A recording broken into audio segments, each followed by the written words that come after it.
Hi hello ನಮಸ್ಕಾರ, welcome back our YouTube channel.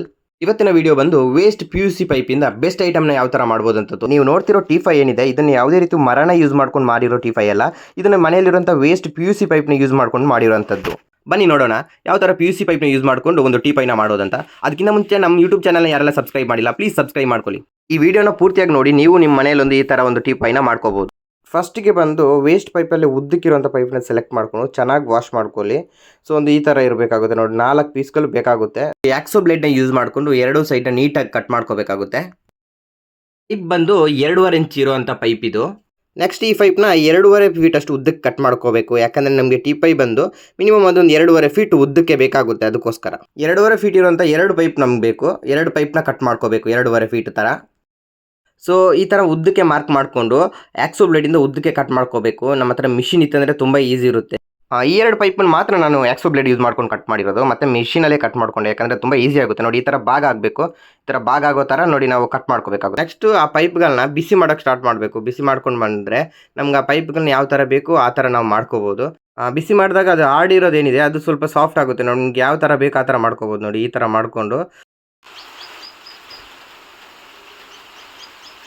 Round ಶೇಪಲ್ಲಿದ್ದ ಪೈಪ್ನ ಬಿಸಿ ಮಾಡಿದಾಗ ನೋಡಿ ಈ ಥರ ಮಾಡೋಕ್ಕಾಗುತ್ತೆ. ಸೊ ಇದನ್ನು ಇನ್ನೂ ಸ್ವಲ್ಪ ವಾಶ್ ಮಾಡ್ಕೋಬೇಕು. ಕ್ಲೀನ್ ಪೀಸ್ಗಳನ್ನ ಇನ್ನೂ ನಾವು ಲೆವೆಲ್ ಮಾಡ್ಕೋಬೇಕು. ಅದಕ್ಕೆ ನಾವು ಕಿಚನ್ನ ಯೂಸ್ ಮಾಡ್ಕೋಬೋದು. ಈ ಥರ ಇರೋಂಥ ಒಂದು ಟೈಲ್ಸ್ ಪೀಸ್ ಇದ್ದರೆ ಓಕೆ, ನಮಗೆ ಲೆವೆಲ್ ಆಗಿರೋಂಥ ಐಟಮ್ ಬೇಕು ಅದಕ್ಕೋಸ್ಕರ. ನೆಕ್ಸ್ಟ್ ನಾವು ಸ್ಟವ್ನ ಯೂಸ್ ಮಾಡ್ಕೊಂಡು ಬಿಸಿ ಮಾಡಬೇಕು. ಇದನ್ನು ಬಿಸಿ ಮಾಡ್ತಾ ಇದ್ರೆ ಸೊ ಅದು ಹಾರ್ಡ್ ಇರೋದೇನಿದೆ ಸೊ ಅದು ಸಾಫ್ಟ್ ಆಗ್ತಾ ಬರುತ್ತೆ ನೋಡಿ. ಯಾವ ಥರ ಆ ಥರ ಬೆಂಡ್ ಆಗುತ್ತೆ, ಯಾವ ಥರ ಬೇಕು ನಮಗೆ ಆ ಥರ ಬೆಂಡ್ ಆಗ್ತಾ ಬರುತ್ತೆ. ನೆಕ್ಸ್ಟು ಈ ಟೈಲ್ಸ್ನ ತಗೊಂಡು ಇದ್ರ ಮೇಲೆ ಈ ಥರ ಇಡಬೇಕು. ಒಂದು 10 ರಿಂದ 20 ಸೆಕೆಂಡು ಈ ಥರ ಹಿಡಿದ ನಂತರ ನೋಡಿ ಈ ಥರ ಒಂದು ಲೆವೆಲ್ ಆಗಿ ಬರುತ್ತೆ ನೋಡಿ, ಲೆವೆಲ್ ಆಗುತ್ತೆ. ನೆಕ್ಸ್ಟ್ ಇನ್ನೊಂದು ಸೈಡ್ ಏನಿದೆ ಇದ್ರದ್ದು ಇನ್ನೊಂದು ಸೈಡ್ ಇದೆಯಲ್ಲೋ ಅದನ್ನು ಮತ್ತೆ ಬಿಸಿ ಮಾಡೋಕ್ಕೆ ಸ್ಟಾರ್ಟ್ ಮಾಡಬೇಕು. ಅದು ಬಿಸಿ ಆಗ್ತಿದ್ದಾಗಲಿ ಅದು ಸಾಫ್ಟ್ ಆಗ್ತಾ ಬರುತ್ತೆ. ನಮ್ಗೆ ಯಾವ ಥರ ಬೇಕು ಆ ಥರ ಬೆಂಡ್ ಆಗುತ್ತೆ. ಮತ್ತು ಆ ಟೈಲ್ಸ್ನ ಮತ್ತೆ ಅದ್ರ ಮೇಲೆ ಇಡಬೇಕು ನೋಡಿ. ಒಂದು 10 ರಿಂದ 20 ಸೆಕೆಂಡು ಈ ಥರ ಹಿಡಿದ ನಂತರ ನೋಡಿ ರೌಡ್ ಇದ್ದಂಥ ಪೈಪು ಇವಾಗ ಲೆವೆಲ್ ಆಗ್ತಾ ಬಂತು. ಇನ್ನು ಇದ್ರ ಮಧ್ಯೆ ಸ್ವಲ್ಪ ಲೆವೆಲ್ ಮಾಡೋದಿರುತ್ತೆ ನೋಡಿ. ಅದಕ್ಕೆ ಮತ್ತೆ ಬೆಂಕಿಲಿ ಬಿಸಿ ಮಾಡಬೇಕು. ಅಂದರೆ ಗ್ಯಾಸ್ ಸ್ಟವ್ನ ಯೂಸ್ ಮಾಡ್ಕೊಂಡು ಮತ್ತೆ ಬಿಸಿ ಮಾಡಬೇಕು.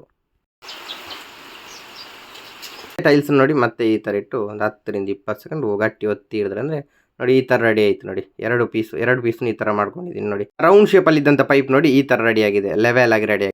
ನೆಕ್ಸ್ಟ್ ಈ ಥರ 4 ಪೀಸ್ ಪೈಪ್ಗಳು ಬೇಕಾಗುತ್ತೆ. ಸೊ ಇದನ್ನು ನಾವು ಇದಕ್ಕೆ ಸ್ಕ್ವೇರ್ ಟೈಪಲ್ಲಿ ಸಪೋರ್ಟ್ ಥರ ನಾವು ಇದನ್ನು ಯೂಸ್ ಮಾಡ್ತೀವಿ, ಸಪೋರ್ಟ್ಗೋಸ್ಕರ ಅದು. ನೆಕ್ಸ್ಟ್ ಇದಕ್ಕೆ ಕ್ಲೀನಾಗಿ ಮಾರ್ಕ್ ಮಾಡ್ಕೋಬೇಕು ಒಂದು 2 ಇಂಚಷ್ಟು.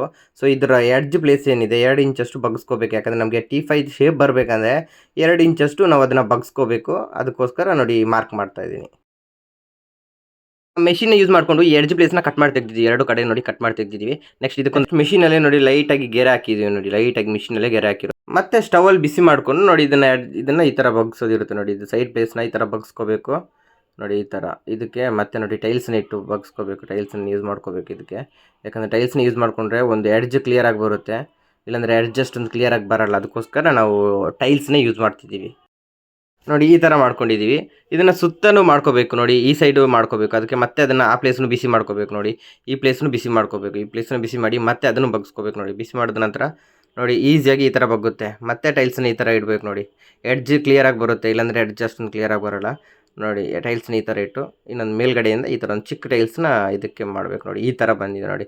ಇನ್ನೂ ನೋಡಿ ಮಿಡ್ಲ್ ಪ್ಲೇಸ್ ಬಾಕಿ ಇದೆ, ಅಲ್ಲಿ ಇನ್ನೂ ಬಿಸಿ ಮಾಡ್ಕೋಬೇಕು ನೋಡಿ. ನೆಕ್ಸ್ಟ್ ಬಿಸಿ ಮಾಡಿದಾಗ ನೋಡಿ ಈ ಥರ ಬರ್ತಾ ಇದೆ ನೋಡಿ. ಈ ಥರ ಆಗ್ತಿದೆ. ಬಿಸಿ ಮಾಡಬೇಕು ಮತ್ತು ಇದಕ್ಕೆ ಟೈಲ್ಸ್ನ ಒತ್ತಿ ಇಡಬೇಕು. ನೆಕ್ಸ್ಟ್ ಈ ಪ್ಲೇಸ್ನ ಬಿಸಿ ಮಾಡಬೇಕು ನೋಡಿ. ಅದು ಇನ್ನೂ ಸರಿ ಮಾಡಬೇಕಂದ್ರೆ ಬಿಸಿ ಮಾಡ್ಕೋಬೇಕು ನೋಡಿ. ಬಿಸಿ ಮಾಡ್ಕೊಂಡಿದ್ದೀವಿ ನೋಡಿ. ಮತ್ತೆ ನೋಡಿ ಈ ಟೈಲ್ಸಿಂದ ಈ ಥರ ಒತ್ತಿ ಇಡಬೇಕು. ಟೈಪ್ ಬಿಸಿ ಇರೋದ್ರಿಂದ ಸೊ ಈ ಥರ ಒಂದು ಗ್ಲೌಸ್ನ ಯೂಸ್ ಮಾಡ್ಕೊಳ್ಳಿ ನೋಡಿ. ಈ ಥರ ಶೇಪ್ ಬಂದಿದೆ ನೋಡಿ. ಇವಾಗ ಎಡ್ಜ್ ಕ್ಲಿಯರಾಗಿ ಬಂದಿದೆ, ಈ ಥರ ಶೇಪ್ ಬಂದಿದೆ. ಇನ್ನೊಂದು ಪ್ಲೇಸ್ ಬಾಕಿ ಇದೆ ನೋಡಿ. ಈ ಸೈಡ್ ಈ ಎಡ್ಜ್ ಒಂದು ಬಾಕಿ ಇದೆ ನೋಡಿ. ಇದನ್ನು ಬಿಸಿ ಮಾಡಿದ್ರೆ ನೋಡಿ ಈ ಥರ ಬಗ್ಗುತ್ತೆ. ಬಿಸಿ ಮಾಡಿದ ತಕ್ಷಣ ನೋಡಿ ಈ ಥರ ಬಗ್ಗುತ್ತೆ. ನೆಕ್ಸ್ಟ್ ಟೈಲ್ಸ್ ಇಡೋದು. ಸೊ ಇನ್ನೊಂದು ಪೀಸ್ ಟೈಲ್ಸ್ ಇರೋದು ನೋಡಿ. ಫೈನಲ್ ಆಗಿ ನೋಡಿ ಈ ಥರ ಶೇಪ್ ಬಂದಿದೆ. 2 ಪೀಸ್ನು ಈ ಥರ ಶೇಪ್ ಬಂದಿದೆ. ಇದು ಏನಕ್ಕಂದರೆ ಇದು ಟಿ5ನ ಮೇಲೆ ಸೈಡ್ಗೆ, ಅಂದರೆ ಟಿ5ನ ಅಪ್ ಸೈಡ್ಗೆ ಇದನ್ನು ಇಡೋಕ್ಕೋಸ್ಕರ ಈ ಥರ ರೆಡಿ ಮಾಡ್ಕೊಂಡು ನೆಕ್ಸ್ಟ್ ಸಪೋರ್ಟ್ಗೋಸ್ಕರ ಕಟ್ ಮಾಡ್ಕೊಂಡಿರೋ ಪೈಪ್ ಇದೆಯಲ್ಲೋ ಅದನ್ನು ಬಿಸಿ ಮಾಡಿಕೊಂಡು ಅದಕ್ಕೊಂದು ಶೇಪ್ ತರಬೇಕಾಗುತ್ತೆ. ಅದಕ್ಕೋಸ್ಕರ ನೋಡಿ ಬಿಸಿ ಮಾಡೋಕ್ಕೆ ಮತ್ತೆ ಸ್ಟಾರ್ಟ್ ಮಾಡಬೇಕು. ಬಿಸಿ ಆದಾಗಲೇ ಅದು ನಮಗೆ ಯಾವ ಥರ ಬೇಕೋ ಆ ಥರ ಬೆಂಡ್ ಆಗುತ್ತೆ ನೋಡಿ. ಯಾವ ಥರ ಬೇಕೋ ಆ ಥರ ಬೆಂಡ್ ಆಗುತ್ತೆ. ನೆಕ್ಸ್ಟು ಟೈಲ್ಸ್ ನೋಡಿ ಅದ್ರ ಮೇಲೆ ಒಂದು 10 ರಿಂದ 20 ಸೆಕೆಂಡ್ ಇಟ್ಟರೆ ನೋಡಿ ಯಾವ ಥರ ರೆಡಿ ಆಯ್ತು ನೋಡಿ. ಎಷ್ಟು ಲೆವೆಲ್ ಆಗಿ ರೆಡಿ ಆಗುತ್ತೆ ನೋಡಿ. ಮತ್ತು ಇನ್ನೊಂದು ಪ್ಲೇಸ್ ಇದೆಯಲ್ವ, ಇನ್ನೊಂದು ಸೈಡ್ ಇದೆಯಲ್ಲ ಅದನ್ನು ಮತ್ತೆ ಬಿಸಿ ಮಾಡ್ಕೋಬೇಕು ನೋಡಿ.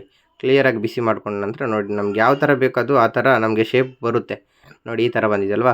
ಮತ್ತು ಇದಕ್ಕೆ ನಾವು ಆ ಟೈಲ್ಸ್ನ ಮತ್ತೆ ಅದನ್ನು ಇಟ್ಟು ಒಂದು 10 ರಿಂದ 20 ಸೆಕೆಂಡು ಮತ್ತೆ ಒತ್ತಿ ಇಡಬೇಕು.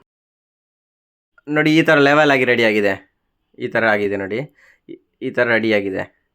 ಇನ್ನು ನೋಡಿ ಇದು ಇನ್ನು ಅಡ್ಡಕ್ಕೆ 2 ಮಾಡ್ಕೊಂಡಿದ್ದೀವಲ್ಲ ಅದನ್ನು ಬಿಸಿ ಮಾಡ್ಕೋಬೇಕು. ಟೋಟಲಾಗಿ ನಮ್ಗೆ 4 ಪೀಸ್ ಬೇಕಾಗಿರೋದು. 4ನ್ನು ಬಿಸಿ ಮಾಡಿಕೊಂಡು ಈ ಥರ ಒತ್ತೋದು ಈ ಥರ ಕ್ಲಿಯರಾಗಿ ರೆಡಿ ಆಗುತ್ತೆ ನೋಡಿ. ನೋಡಿ ಈ ಥರ ಲೆವೆಲ್ ಆಗಿ ರೆಡಿ ಆಗುತ್ತೆ. ಲೆವೆಲ್ ಮಾಡ್ಕೊಂಡಿದ್ದೀವಿ 4 ಪೀಸ್ಗೂ ಕೂಡ. ಸೊ ಇದನ್ನ ನಾವು ಒಂದು 3 ಸೈಡ್ ಇರುವಂತ ಸ್ಕ್ವೇರ್ ಪೈಪ್ ತರ ಮಾಡ್ಕೋಬೇಕಾಗುತ್ತೆ. ಸ್ಕ್ವೇರ್ ಪೈಪ್ ತರ. ಅದಕ್ಕೋಸ್ಕರ ಮತ್ತೆ ನೋಡಿ ಈ ತರ ಮಾರ್ಕಿಂಗ್ ಮಾಡ್ಕೋಬೇಕು. ಮಾಡಿರೋ ಜಾಗಕ್ಕೆ ಮತ್ತೆ ಮೆಷಿನ್ ಅಲ್ಲಿ ಒಂದು ಗೆರೆ ಈ ತರ ಹಾಕೋಬೇಕು ನೋಡಿ. ಈ ತರ ಗೆರೆ ಹಾಕೊಂಡು ನೆಕ್ಸ್ಟ್ ಮತ್ತೆ ಬಿಸಿ ಮಾಡಕ್ ಸ್ಟಾರ್ಟ್ ಮಾಡಬೇಕು. ಬಿಸಿ ಮಾಡಿ ನೋಡಿ ಈ ತರ ಶೇಪ್ ತರಬೇಕು ನೋಡಿ. ಸ್ಕ್ವೇರ್ ಪೈಪ್ ಬೇಕಾಗಿರೋದು ನಮಗೆ. ಸೊ ಅದಕ್ಕೋಸ್ಕರ ಕೈಗೆ ಗ್ಲೌಸ್ ಹಾಕೊಂಡ್ರೆ ಬೆಸ್ಟ್, ಯಾಕಂದ್ರೆ ಬಿಸಿ ಇರುತ್ತೆ ಅದಕ್ಕೋಸ್ಕರ. ಸೊ ಈ ಥರ ಒಂದು ಸ್ಕ್ವೇರ್ ಪೈಪ್ನ ಮಾಡ್ಕೊಂಡು ಬರ್ಬೇಕು ನೋಡಿ. ಒಂದು ಶೇಪ್ ಒಂದು ಸೈಡ್ ಈ ಥರ ರೆಡಿ ಆಗಿದೆ. ಮತ್ತು ಈ ಸೈಡ್ನ ಬಿಸಿ ಮಾಡ್ಕೋಬೇಕಾಗುತ್ತೆ ನೋಡಿ. ಆ ಸೈಡ್ನು ಬಿಸಿ ಮಾಡ್ಕೊಳ್ಳೋದು. ಸೊ ನೋಡಿ ಒಂದು ಸೈಡ್ ರೆಡಿ ಆಯಿತು ನೋಡಿ. ಇವಾಗ 3 ಸೈಡ್ನು ಒಂದು ಸ್ಕ್ವೇರ್ ಪೈಪ್ ಥರ ರೆಡಿ ಆಗ್ತಿದೆ.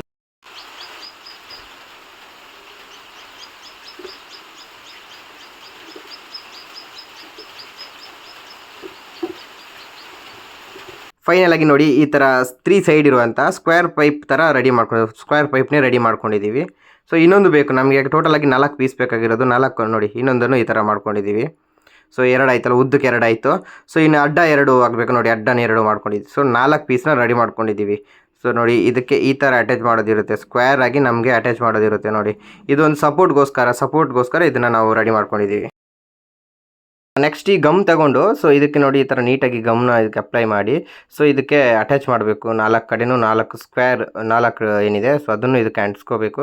ಸೊ ಇದು ಅಷ್ಟೊಂದು ಗಟ್ಟಿ ಬರಲ್ಲ. ಇದಕ್ಕೆ ನೆಕ್ಸ್ಟ್ ಇದಕ್ಕೆ 4ಕ್ಕೂ ನಾವು ಒಂದು ಡ್ರಿಲ್ ತೆಗೆದು ಇದಕ್ಕೆ ಬೋಲ್ಟ್ ನೆಟ್ನ ಹಾಕೋಬೇಕಾಗುತ್ತೆ. ಯಾಕಂದರೆ ಈ ಗಮ್ ಏನು ಅಷ್ಟೊಂದು ಗಟ್ಟಿಯಾಗಿ ಅಂಟ್ಕೊಳ್ಳಲ್ಲ. ಸೊ ಇದಕ್ಕೆ ಬೋಲ್ಟ್ ನೆಟ್ನ ಹಾಕಲಿ. ನೆಕ್ಸ್ಟ್ 1.5 ಫೀಟ್ ಇರುವಂಥ 4 ಪೈಪ್ಗಳು ಬೇಕು ನೋಡಿ. 4 ಸೈಡ್ಗೆ ಇದನ್ನು ಅಟ್ಯಾಚ್ ಮಾಡೋದಕ್ಕಿರುತ್ತೆ ನೋಡಿ. 4 ಪೈಪ್ಗಳು ಬೇಕಾಗುತ್ತೆ ಈ ಥರದ್ದು. ನೆಕ್ಸ್ಟ್ ಸ್ಟೆಪ್ ಬಂದು ಇದನ್ನು ಮಾರ್ಕ್ ಮಾಡಿದ ನಂತರ ಅದನ್ನು ಕಟ್ ಮಾಡಿ ಮಿಷಿನಲ್ಲಿ ಕಟ್ ಮಾಡಿ ಮತ್ತೆ ಬಿಸಿ ಮಾಡಿ ಅದನ್ನು ಒಂದು ಬೋಲ್ಟ್ ನೆಟ್ ಹಾಕೋಕ್ಕಂತಲೇ ಒಂದು ಶೇಪ್ನ ತರಬೇಕಾಗುತ್ತೆ. ಸೊ ಅದಕ್ಕೋಸ್ಕರ ನೋಡಿ ಕಟ್ ಮಾಡ್ತಿದ್ದೀವಿ. ಕಟ್ ಮಾಡಿ ಬಿಸಿ ಮಾಡಿದರೆ ನೋಡಿ ಈ ಥರ ಶೇಪ್ ಮಾಡ್ಕೋಬೇಕು. ಈ ಥರ ಶೇಪ್ ಮಾಡಿಕೊಂಡು ಸೊ ನೋಡಿ ಈ ಥರ ಮಾರ್ಕ್ ಮಾಡ್ಕೋಬೇಕು ಮತ್ತೆ.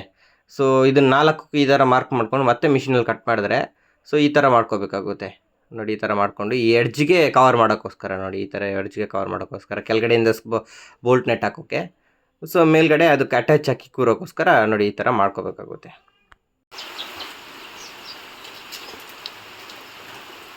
ನೆಕ್ಸ್ಟು ಇದನ್ನು 4 ಕೂಡ ಗಮ್ ಹಾಕ್ಕೊಂಡು ಅಂಟಿಸ್ಕೋಬೇಕು ನೋಡಿ. ಗಮ್ ಹಾಕಿ ಅಂಟಿಸ್ಕೋಬೇಕು. ಗಮ್ ಮಾತ್ರ ಅಲ್ಲ, ಇದಕ್ಕೆ ಬೋಲ್ಟ್ ನೆಟ್ನ ಹಾಕೋಕ್ಕಿದೆ. ಫಸ್ಟ್ ಒಂದು ಜಸ್ಟ್ ಒಂದು ಅನ್ಸ್ಕೊಂಡು ನೆಕ್ಸ್ಟ್ ಇದಕ್ಕೆ ಡ್ರಿಲ್ ಮಾಡಿ ಸೊ ನೆಕ್ಸ್ಟ್ ಇದಕ್ಕೆ ಬೋಲ್ಟ್ ನೆಟ್ ಹಾಕೋಣ. ಈ ಥರ ಡ್ರಿಲ್ ಮಾಡ್ಕೊಂಡು ಹೋಲ್ಸ್ನ ಮಾಡ್ಕೋಬೇಕಾಗುತ್ತೆ. 4 ಪೈಪು ಸಪೋರ್ಟ್ಗೂ 4 ಕಡೆನೂ ಹೋಲ್ಸ್ನ ಮಾಡ್ಕೋಬೇಕಾಗುತ್ತೆ. ಎಲ್ಲ ಕಡೆನೂ ಹೋಲ್ಸ್ನ ಮಾಡಿದ್ದೀವಿ. ಸೊ ಈ ಹೋಲ್ಸ್ಗೆ ಬೇರೆ ಬೇರೆನೇ ನೆಟ್ ಬೋಲ್ಟ್ ತಂದಿದ್ದೀವಿ. ಸೊ ಅದನ್ನು ಹಾಕೋದಿರುತ್ತೆ ನೋಡಿ. ನೆಕ್ಸ್ಟ್ ಇದನ್ನು ನೋಡಿ ಈ ಥರ ನೋಡಿ ನೆಟ್ ಬೋಲ್ಟ್ ನೋಡಿ. ಸೊ ಇದನ್ನು ಈ ಥರ ಹಾಕಿ ಸೊ ಟೈಟ್ ಮಾಡೋದಿರುತ್ತೆ. ತುಂಬ ಟೈಟ್ ಮಾಡ್ಕೋಬೇಕಾಗುತ್ತೆ ನಮಗೆ. ಯಾಕಂದರೆ ಗಟ್ಟಿ ಬೇಕಾದ್ರಿಂದ ತುಂಬ ಟೈಟ್ ಮಾಡ್ಕೋಬೇಕಾಗುತ್ತೆ. ಗಟ್ಟಿಯಾಗಿ ಮಾಡ್ಕೋಬೇಕು.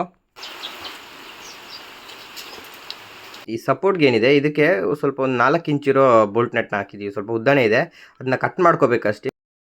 ನೆಕ್ಸ್ಟ್ ಏನಂದರೆ 3 ಸೈಡ್ ಇರುತ್ತೆ ಸ್ಕ್ವೇರ್ ಪೈಪ್ ಥರ ಇನ್ನೂ 4 ಮಾಡ್ಕೋಬೇಕಾಗುತ್ತೆ. ಇದು ಏನಕ್ಕಂದರೆ ನೋಡಿ ಈ ಥರ ಕೆಳಗಡೆ T5 ಕೆಳಗಡೆ ಇದನ್ನು ನಾವು ಜಾಯಿನ್ ಮಾಡ್ಕೋಬೇಕು. ಕಡೆನೂ ಈ ಥರ 4ನ ಜಾಯಿನ್ ಮಾಡ್ಕೋಬೇಕಾಗುತ್ತೆ. ಇದು ಏನಕ್ಕಂದರೆ ಸ್ಟ್ರಾಂಗ್ ಆಗಿರುತ್ತೆ ಮತ್ತು ಸ್ಟ್ರೈಟ್ ಆಗಿರುತ್ತೆ. ಸೊ ಸ್ಟ್ರಾಂಗ್ಗೋಸ್ಕರ ಇದನ್ನು 4 ಕಡೆನೂ ಜಾಯಿನ್ ಮಾಡ್ಕೊಂಡಿದ್ದೀವಿ. ಈ 4ಕ್ಕೂ ಬೋಲ್ಟ್ ನೆಟ್ನ ಹಾಕೋಬೇಕಾಗುತ್ತೆ. ಇದು ಲೂಸ್ ಇರೋದ್ರಿಂದ ಇದಕ್ಕೆ ಸ್ವಲ್ಪ ಒಂದು ಪೀಸ್ನ ಇಟ್ಟು ಈ ಥರ ನೋಡಿ ಪೈಪ್ ಪೀಸ್ನ ಇಟ್ಟು ಗಟ್ಟಿಯಾಗಿ ಗಮ್ ಹಾಕ್ಬಿಟ್ರೆ ಸೊ ಸ್ವಲ್ಪ ಗಟ್ಟಿಯಾಗಿ ನಿಲ್ಲುತ್ತೆ. ಆ ಕಡೆ ಈ ಕಡೆ ಲೂಸ್ ಆಗಲ್ಲ.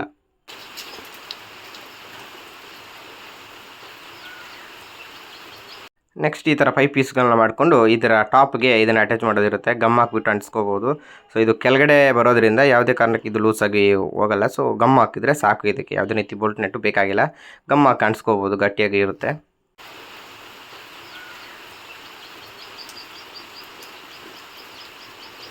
ನೋಡಿ ಈ ಥರ ನೀಟಾಗಿ ಅಂಟಿಸ್ಕೊಂಡ್ರೆ ನೋಡಿ T5 ಕೆಳಗಡೆ ಈ ಥರ ಬರುತ್ತೆ. ನೆಕ್ಸ್ಟ್ ನೋಡಿ ಈ ಥರ ಲೆವೆಲ್ ಆಗಿರೋಂಥ ನೋಡಿ ಬಿಸಿ ಮಾಡಿ ಲೆವೆಲ್ ಮಾಡಿರೋದು. ಸೊ ಈ ಥರ 10 ಇಂಚ್ ಇರೋದನ್ನು ಇದಕ್ಕೆ ಅಟ್ಯಾಚ್ ಮಾಡ್ತೀವಿ ನೋಡಿ. ಈ ಥರ ಗ್ಯಾಪ್ ಇಟ್ಟು ಸೊ ಇದು ಗಮ್ ಹಾಕಿ ಅಂಟಿಸ್ತೀವಿ ನೋಡಿ.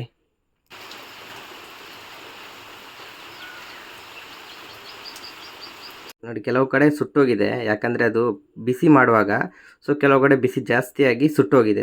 ಇದಕ್ಕೆ ಏನಂದರೆ ಒಂದು ಪಾಲಿಶ್ ಪೇಪರ್ ತಗೊಂಡು ನೀಟಾಗಿ ಉಜ್ಕೋಬೇಕು. ಕ್ಲೀನಾಗಿ ಉಜ್ಕೋಬೇಕು ನೀಟಾಗಿ ನೋಡಿ. ಈ ಥರ ಕ್ಲೀನಾಗಿ ಉಜ್ಜಬೇಕು. ಸೊ ಆವಾಗ ಕಪ್ಪು ಏನು ಅಲ್ಲಿ ಸುಟ್ಟೋಗಿದೆಯೋ ಅದು ಕ್ಲಿಯರ್ ಆಗುತ್ತೆ, ಕ್ಲೀನ್ ಆಗುತ್ತೆ ನೋಡಿ. ಈ ಥರ ಹೋಗುತ್ತೆ, ಅದ್ರ ಕಲರ್ ಹೋಗುತ್ತೆ. ಎಲ್ಲ ಕಡೆ ತುಂಬ ಕಡೆ ಇದೆ ನೋಡಿ, 2-3 ಕಡೆ ಇದೆ. ಇದನ್ನೆಲ್ಲ ನೀಟಾಗಿ ಉಜ್ಕೋಬೇಕು ನೋಡಿ. ನೋಡಿ ಇವಾಗ ನಾವು ಪಾಲಿಶ್ ಪೇಪರ್ ತಗೊಂಡು ಉಜ್ಜಿರೋದ್ರಿಂದ ಸ್ವಲ್ಪ ಸುಟ್ಟೋಗಿತ್ತಲ್ವಾ, ಸುಟ್ಟೋಗಿ ಕಪ್ಪಾಗಿತ್ತು. ಆ ಪ್ಲೇಸ್ ಎಲ್ಲ ನೋಡಿ ಕ್ಲಿಯರ್ ಆಗಿದೆ, ಸ್ವಲ್ಪ ಕ್ಲೀನ್ ಆಗಿದೆ ನೋಡಿ. ನಾವು ಹೀಗೆ ಯೂಸ್ ಮಾಡ್ಬೋದು ಬೇಕಾದರೆ. ಸೊ ನೆಕ್ಸ್ಟ್ ಏನಂದರೆ ಪೈಂಟ್ ತಗೊಂಡು ನೀಟಾಗಿ ಇದಕ್ಕೆ ಪೈಂಟ್ ಹೊಡಿಬೇಕು.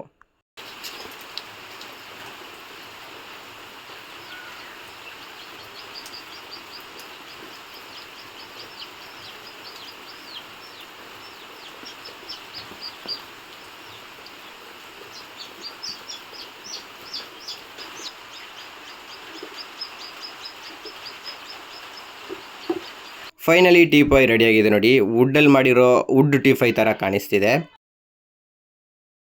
ಕೊನೆಗೆ ಇದ್ರ ಮೇಲೆ ಒಂದು ಗ್ರೀನ್ ಕಲರ್ ಆಗಿರೋಂಥ ಮ್ಯಾಟ್ನ ಹಾಕ್ಕೊಂಡ್ವಿ ಅಂದರೆ ನಮ್ಮ ಟೀಪಾಯ್ ಕಂಪ್ಲೀಟ್ಲಿ ರೆಡಿ ಆಯಿತು ನೋಡಿ. ಈಗ